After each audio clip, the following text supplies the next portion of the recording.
Salut amis et bienvenue pour le troisième épisode de Bikers on Air. Pour cet épisode du mois de septembre, on va aborder un sujet proposé sur le forum motovlog.fr par Joe Lapoule.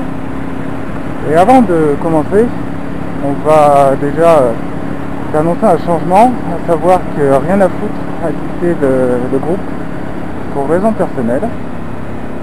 Et on le remercie déjà d'une de nous avoir prévenus de sa décision et de deux pour le travail qu'il a fait avant sur les deux premières vidéos.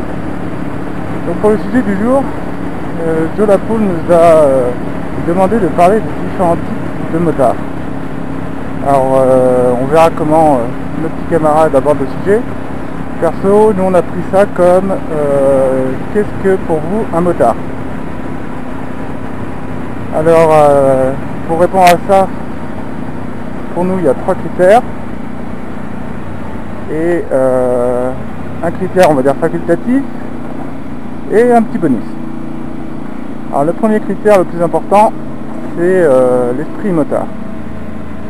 Donc on va pas revenir sur ce qu'est l'esprit motard, je crois que tout le monde sait ce que c'est. Par contre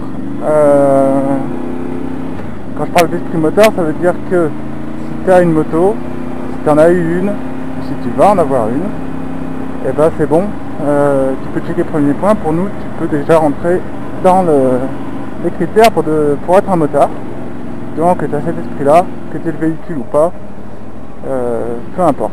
Ensuite, deuxième point, donc ça concerne ceux qui roulent, c'est de rouler en tout temps. Donc c'est-à-dire toute saison et toute condition météo. Alors bien sûr, si y a des verglas de 3 mètres de neige et qu'en plus il pleut, faut pas te sentir obligé de sortir pour dire voilà moi je suis un vrai motard, parce que déjà je brave les éléments. Si tu as un truc à faire et que tu estimes que tu peux rouler en toute sécurité, tu sors. Sinon tu prends le plan B et tu laisses la moto au garage. Mais sinon, ceux qui roulent pas parce qu'il fait un peu froid, il fait un peu chaud, etc. Là, faut pas déconner. Troisième point, c'est être conscient qu'en moto, tu es plus à risque sur la route. Et donc, ça amène tout naturellement à être conscient qu'il faut s'équiper. Donc, s'équiper pour un minimum, donc c'est chaussures montantes, jeans, veste avec les protections, casque et gants. Ça c'est vraiment le gros minimum. On croise régulièrement un mec là où on bosse qui conduit une petite moto et qui arrive avec le pantalon en toile. Je crois qu'il n'a pas de gants et il a un tout petit casque juste parce que c'est obligatoire. Donc ça pour nous, lui pour le coup il rentre pas dans la définition des motards. Après, donc pour le point qui était, on va dire, facultatif, ça concerne en fait le nombre de roues sur le véhicule. À savoir que, perso, on estime que 2 roues c'est bien, t'es motard. Quand tu passes à 3 roues, on a plus de mal. Que ce soit les scooters MP3 ou les gros cylindrés, 3 roues, c'est pour nous, t'es un petit peu motard, mais un petit peu caisseux, tu savais pas, donc t'as pris entre deux. Pour ce qui est par contre du type de moto en 2 roues, ça on n'a pas de discrimination particulière. Et justement il existe plein de types de motos parce qu'il y a plein de types de motards. Comme ça tout le monde est content. Perso je suis plus sport, hyper sport, madame est plus roadster et on roule sur la VFR, donc comme quoi tout est possible. Après pour le point bonus, il y a quand même sa petite importance et ça rejoint un peu le premier point. C'est le petit signe, le petit V quand tu croises les copains. Et là-dessus, on va se faire des amis. Mais force est de constater que de manière générale, j'insiste sur général, parce qu'il y a toujours des cons et des moins cons partout. Mais quand tu fais ton petit signe à la famille, il y a toujours, il y a souvent quelques vents qui te sont donnés la plupart du temps par Harley, Goldwyn et compagnie. Alors le pourquoi du comment j'en sais rien, mais pour nous ça fait partie aussi de ça, être un motard, dire bonjour aux copains et s'arrêter aussi quand ils ont un petit problème. Donc voilà, ça c'est pour nous ce qu'est un motard. Maintenant on va laisser la parole à nos deux copains et on se retrouve le mois prochain pour un nouveau sujet. En attendant, si tu veux discuter, donner ton avis ou proposer des sujets, ce sera avec joie. Et pour ça, tu as l'embarras du choix, tu as déjà les commentaires sur la vidéo, pas sous les vidéos, puisque chacun des membres du groupe poste la vidéo sur sa chaîne, donc tu as de la place pour t'exprimer. Tu as la page Facebook du groupe, et tu as, comme l'a fait Joe Lapoule, le forum motovlog.fr. Allez, au mois prochain, parole au suivant.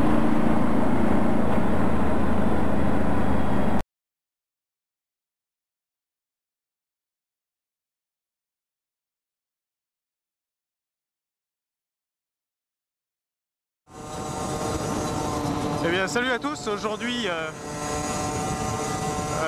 nouveau Biker on Air. Donc voilà, certains anciens motards disent que les jeunes en 50 sont pas des motards. Ce que je trouve quand même assez con, parce qu'on vit tous la même chose.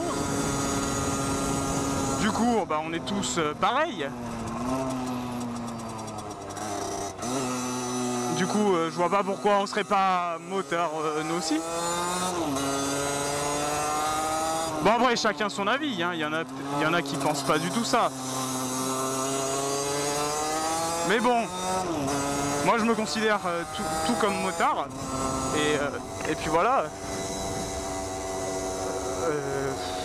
Voilà quoi, je suis motard, je suis à 2 roues, je suis comme vous. Ça va parce que j'en ai une plus petite, pas de bite hein, de moto. Moi j'ai déjà roulé en hiver, j'ai déjà beaucoup roulé en hiver on va dire, pour aller au lycée. Et je peux vous dire que même avec un sweat, ma veste, la doublure hiver de la veste, 2 bons gants, des sous-gants, je peux vous dire que vous arrivez au lycée, vous n'arrivez plus à écrire. Et donc je finirai sur le dernier petit point. L'état des routes, surtout en hiver, les routes gelées, bon ça on peut rien y faire mais bon. Les fissures, par exemple les nids de poules qui s'écartent, je crois, enfin qui s'agrandissent. Ça faut faire gaffe. Hein. J'en ai jamais pris. J'ai déjà vu une vidéo d'un mec qui s'en était pris un. Bon, il est pas tombé, heureusement pour lui, mais il s'est bien niqué le dos. Du coup, faites attention. Et juste un petit truc avant de finir. J'aimerais revenir sur les trucs des nouveaux motards, anciens motards. J'ai vu une vidéo de celle de table qui disait qu'on n'était pas des... Enfin, ça se trouve, j'ai pas bien compris, mais qu'on n'était pas d'entre guillemets vrais motards. Après, c'est son choix. Moi, je me trouve comme un vrai motard, mais après, ça se trouve, si dans son bled, il n'y a que des enculés, c'est normal. Moi, je sais que par chez moi, en 50, bon, il y a des cons, il y en a partout, mais on est... moi et mes potes, on est bien, on est gentils, mais je sais qu'il y a des connards, mais même ceux en gros cylindrée. Hein. Moi, je sais que je dis bonjour à tout le monde. Je me prends des vents parce que je suis en 50. Mais je sais qu'il y en a qui sont en gros cubes, qui se prennent des vents aussi par d'autres gros cubes. Du coup, ça, je trouve ça quand même assez con. Du coup voilà, moi je pense avoir fini sur mon charabia dégueulasse, voilà, où je me suis embobiné moi-même. J'espère que vous aurez compris. Sinon, j'essaierai de m'améliorer pour la prochaine fois parce que ça fait assez longtemps, vous l'aurez remarqué, que j'ai pas fait de vidéo avec mon PC qui a planté. Mais maintenant c'est réparé. Du coup, moi je vous dis à plus. Merci de me suivre. Merci de nous suivre. Moi je vous dis à plus comme je l'ai déjà dit. Bonne route et faites gaffe à vous. Alors aujourd'hui on va parler des conditions de circulation l'hiver pour les motards et de la définition que j'ai des vrais ou des faux motards. Alors pour les motards, c'est vrai que les conditions de circulation l'hiver sont différentes.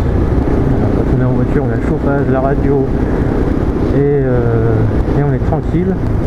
En moto, c'est un peu plus compliqué parce que déjà on est très proche du froid, on va dire. Ce qui fait que sur les longs trajets, quand on est peut-être un peu pas super bien équipé, et on ressent très rapidement le froid et on ressent très rapidement les effets donc sur les parties de notre corps, donc engourdissement des doigts, des jambes, des pieds, douleur après aussi quand on descend de la moto, ce genre de truc. Ce qui fait qu'on peut peut-être avoir moins de réflexes, moins de ressenti sur les commandes. Si on a les doigts gelés, forcément ça marche plus. Et c'est ce genre de choses auxquelles il faut faire attention. Donc bien sûr il faut s'équiper, c'est le plus important. Des bons gants, bien chauds, et c'est vraiment le point principal sur lequel je vais insister, parce que sans vos doigts vous faites rien. Vous ne pourrez pas accélérer, vous ne pourrez pas freiner, ni pas assez de vitesse. Bon, si vous avez un scooter c'est un peu moins chiant, mais voilà, vous faites rien sans vos doigts, c'est votre principal outil de travail. Ensuite un bon blouson bien chaud, parce que bon, si vous faites un petit trajet de 10 minutes, ok ça va, mais au bout d'une demi-heure, 3/4 d'heure, là vous commencez à vous sentir mal, oppressé et tout, donc ça peut affecter votre conduite si vous êtes moins concentré et tout ça. Et puis un pantalon, moi je suis en jean perso l'hiver, alors ça me dérange pas plus que ça. Il y en a qui préfèrent mettre un bon pantalon bien chaud, je les comprends, parce que c'est vrai que sur les longs trajets aussi ça commence à faire un peu mal dans les jambes, mais ça c'est pas le point le plus important.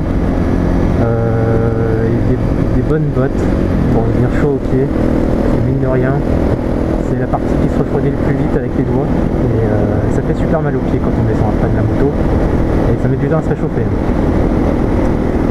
Donc oui, voilà, les conditions de circulation en moto l'hiver sont assez spéciales, surtout qu'il faut prendre en compte aussi le fait que les routes sont plus froides, le bitume est froid, les pneus sont froids, tout est froid, ça glisse facilement, et il faut faire attention à ça, sinon on se retrouve très rapidement par terre, surtout qu'il peut y avoir des petites plaques de verglas par-ci par-là, et ça arrive trop vite, sans s'en rendre compte.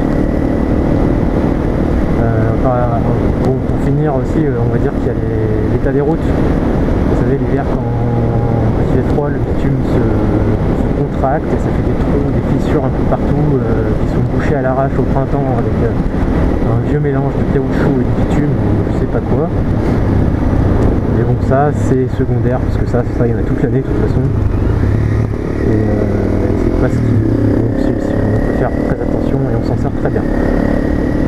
Ensuite, alors mon avis sur les motards qui roulent que l'été et pas l'hiver et pas quand il pleut, et voilà, les motards du dimanche comme certains les appellent.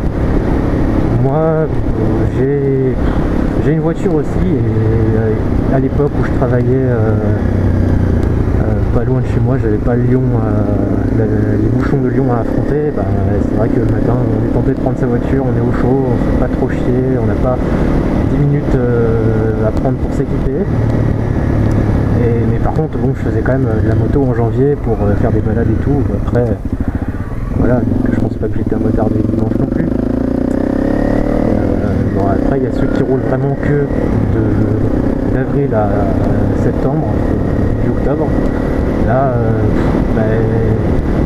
il n'y a pas non plus de vrai et faux motard. Pour moi, motard c'est une passion et il y a des très bons conducteurs qui roulent que l'été, et il y en a des très mauvais qui roulent que l'hiver, enfin qui roulent tout le temps. Tout comme il y a des jeunes qui font très bien attention, il y a des vieux qui font pas du tout attention, qui se pensent tout permis. Avec l'assurance qu'on prend avec l'âge, ça se comprend, mais il faut faire attention à ça. Du coup, c'est vraiment au cas par cas, il n'y a pas de mauvais conducteurs parce que c'est des conducteurs du dimanche. Puis, on ne peut pas juger les gens comme ça.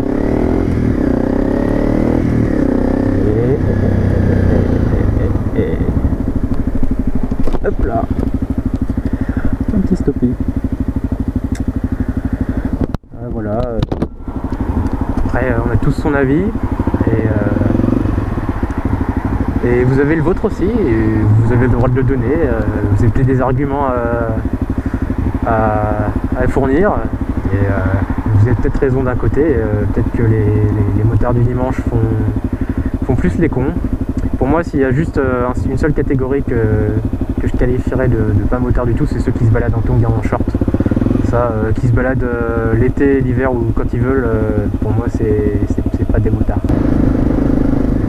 Bon, sur ce, j'attends vos avis dans les commentaires. Vous n'êtes pas beaucoup à donner votre avis. Ceux qui sont d'accord, ils disent ah bah, je suis d'accord. Ceux qui sont pas d'accord, ils ferment la vidéo et basta. Mais non, on veut entendre vos commentaires, vos avis et tout. C'est un débat auquel vous pouvez participer avec plaisir. Et on est ouvert à toute argumentation, quelle qu'elle soit. On sera là pour vous répondre. Et là, sur ce, je vous dis bonne réflexion sur ce sujet et à bientôt. Ciao.